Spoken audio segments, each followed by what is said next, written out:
Okay, today we're going to talk about voodoo. Voodoo is real, guys. It is 100% completely real. And I just wanted to come on here today and tell y'all about my journey into voodoo, how I've experienced it in my own life, and shed some light on some things that you guys just may not know. Throughout my whole journey in my life, even before I started practicing voodoo, I was always lined up with very powerful priests. Some who I did not know were priests when I first met them or very powerful in the voodoo religion years later. And I just wanted to let you guys know because I was talking to some people today, not going to say who it was, but shedding some light on some things that people just don't know.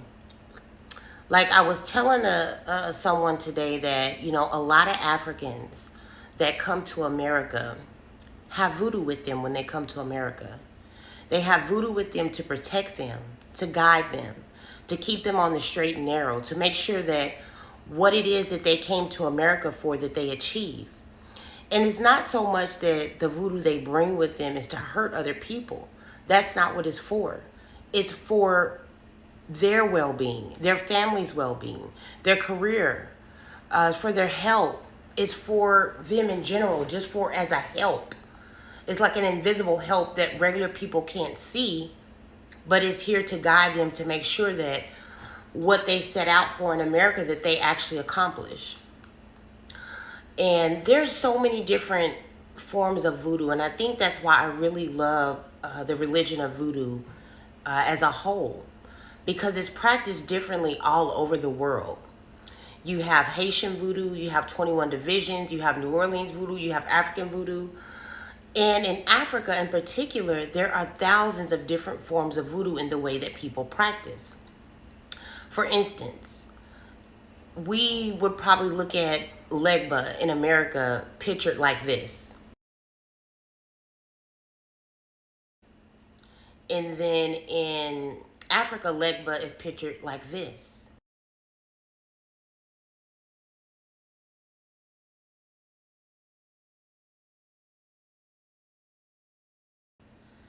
And then in different countries in Africa, it goes just changes and changes and changes.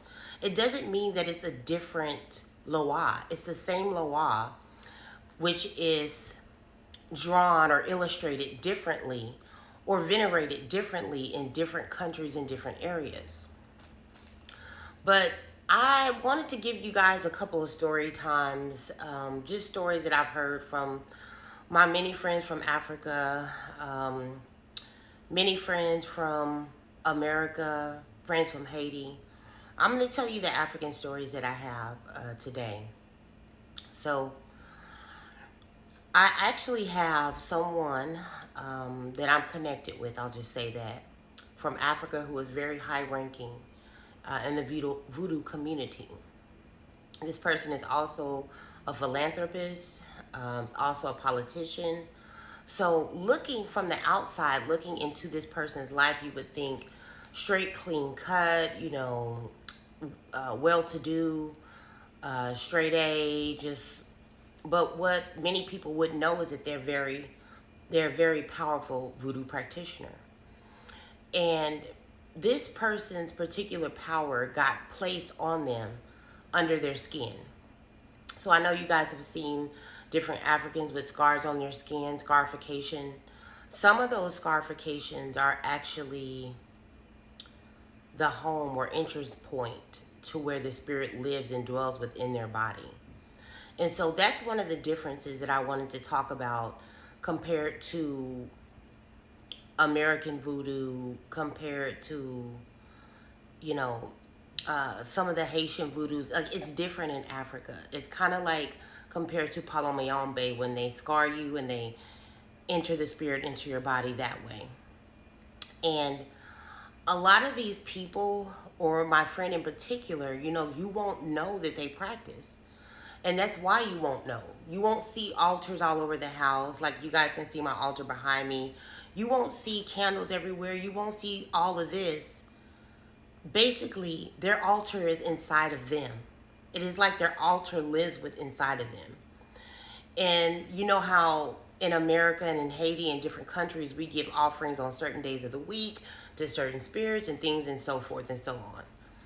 A lot of people from Africa don't get a chance to do their offering and their ceremonies to feed their spirits until they go back home, because there's sacrifices that have to be made, there are ceremonies, there's preparations that have to be done. That's the difference. And I'm not saying one is more powerful than the other, but it's a whole different world. And when I was talking to my friend earlier today, I was telling them, they're in a professional community. They're in the medical community. They're doctors. And what I was trying to explain is, a lot of African people that come to America, especially those that come from very wealthy families, have voodoo with them when they come to America. It's just a well-kept secret that people don't talk about. And I was telling them, because I had one of my clients had a problem at work, and they're in the medical field. And I was just giving them some advice, be careful who you talk to and talk crazy to and say certain things to in the hospital. Because I'm sure that there are many Africans and different people from different countries, and you don't know what they have with them. Meaning, you don't know what they have with them spiritually. You don't know what's going on with them spiritually. And this advice does not just pertain to Africans. I basically told this person, you don't know who you're talking. You never know who you're talking to. You may look at a person and say, oh, they look like this, they look like that. You don't know who you're talking to.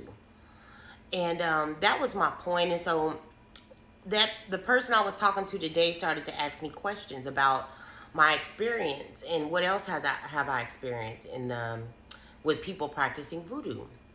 Well, as I told y'all, my first husband is an anesthesiologist right now in San Antonio. And basically, he told me many stories, how the spirits were entered into his body. He was placed in a room when he was young. This, not really supposed to talk about. I'm going to go ahead and tell y'all just to give it to y'all. No food, no water. Placed in a room for like 3 days.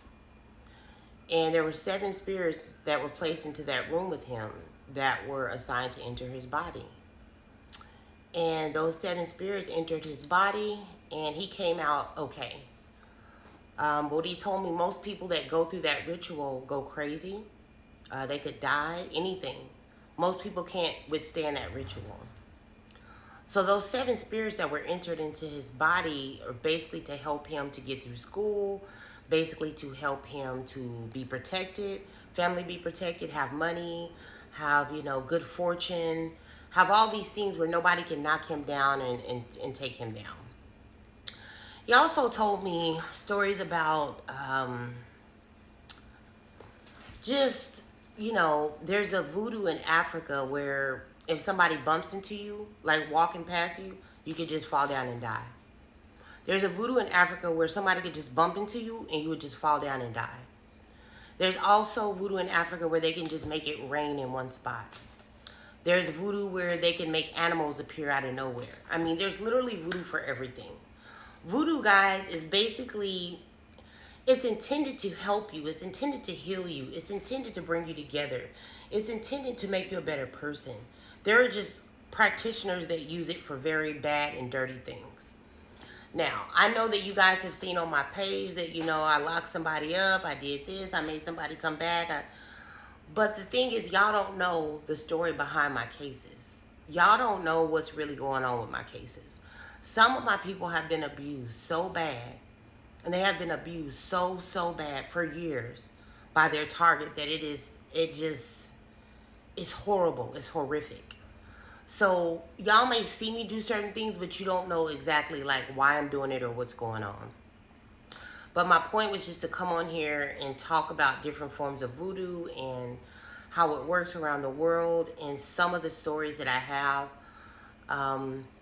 I know people that get paid $10,000 and $20,000 to do spiritual work for politicians, presidents, and things like that all over the world. I just wanted you guys to be aware of this, just to know that voodoo is real. Respect the people that practice. Don't disrespect the religion, whether you believe in it or not. Just, everybody deserves their respect and what they believe in. And so I hope you guys enjoyed this story. Have a great day.